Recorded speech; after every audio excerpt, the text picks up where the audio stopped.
Today's horror manga dubbed narration is Zashiki Warashi. If you enjoy the story at any point in time, please do not hesitate to like, comment, and subscribe. It really helps me out a lot.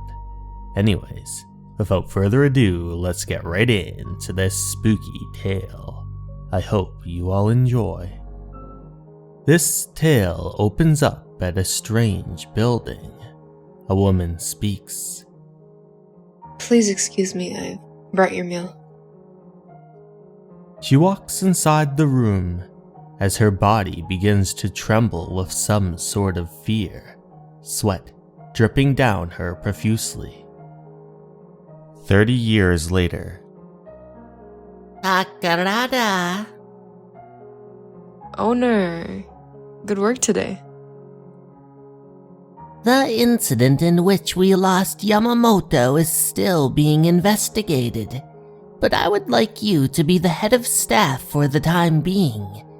You've been working here the longest. I can depend on you. Thank you so much. To begin with, I'll be entrusting you with an important task.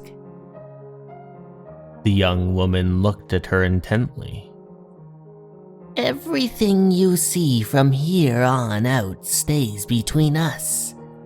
Make sure you follow my instructions to the letter. The older woman escorts her to a strange room. This is the room we're forbidden access to. She swipes her card key on the sensor, causing it to unlock. Then she states, First, always announce yourself by knocking on the door. Please excuse us. The young woman feels a little uneasy as the door opens slowly. Then they enter inside. Second, lock the door behind you. Take off both of your shoes and place them facing opposite directions.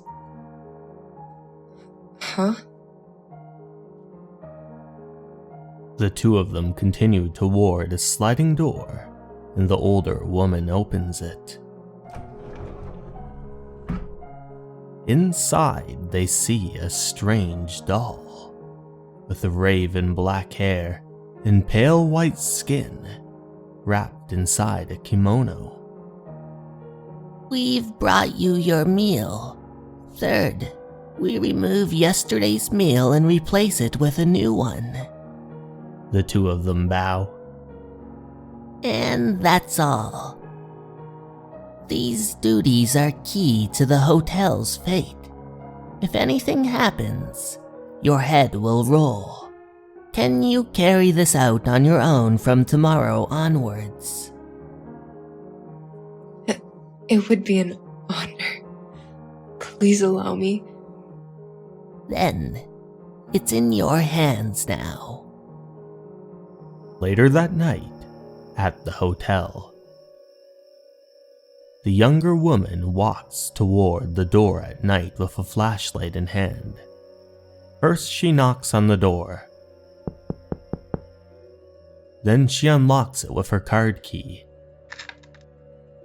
Making her way inside as it creaks behind her, she follows the instructions, taking off her shoes and placing them opposite one another.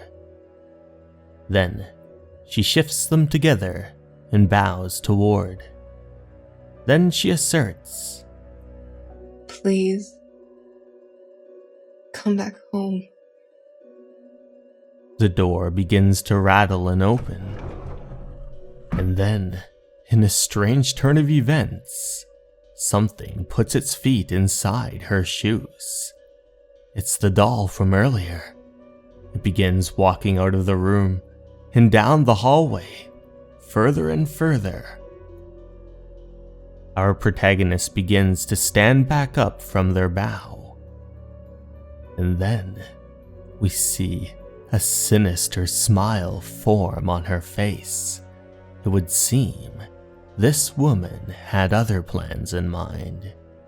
Meanwhile, back at the counter, the elevator dings, and something comes out. A child, this late at night. Hello, dear guest, how may I... The doll swings its arm toward the older woman, hitting her right in the neck.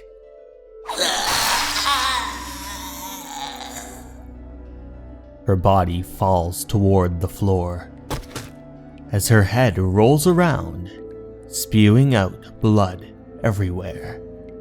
Meanwhile, our protagonist comes down the elevator as fast as she can, takes one look at the manager, and asserts, At long last.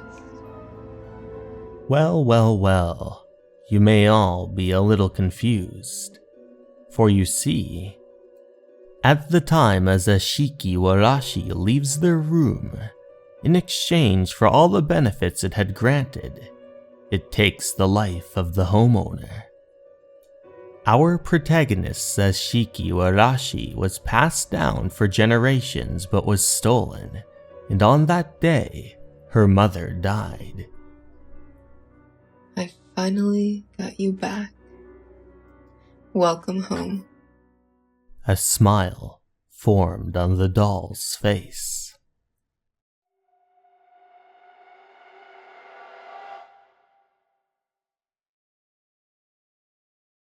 Hey everyone, thank you so much for watching. I'd like to take this time to give a very special thanks to my Patreons and YouTube members. Sarah de Jesus, Moto Surf, Cleo, Minue, Kago, Andre Wolf, Voodoom, and Alex S. Thank you so much everyone, and remember, you're important and you matter. Have a good night everyone. Goodbye.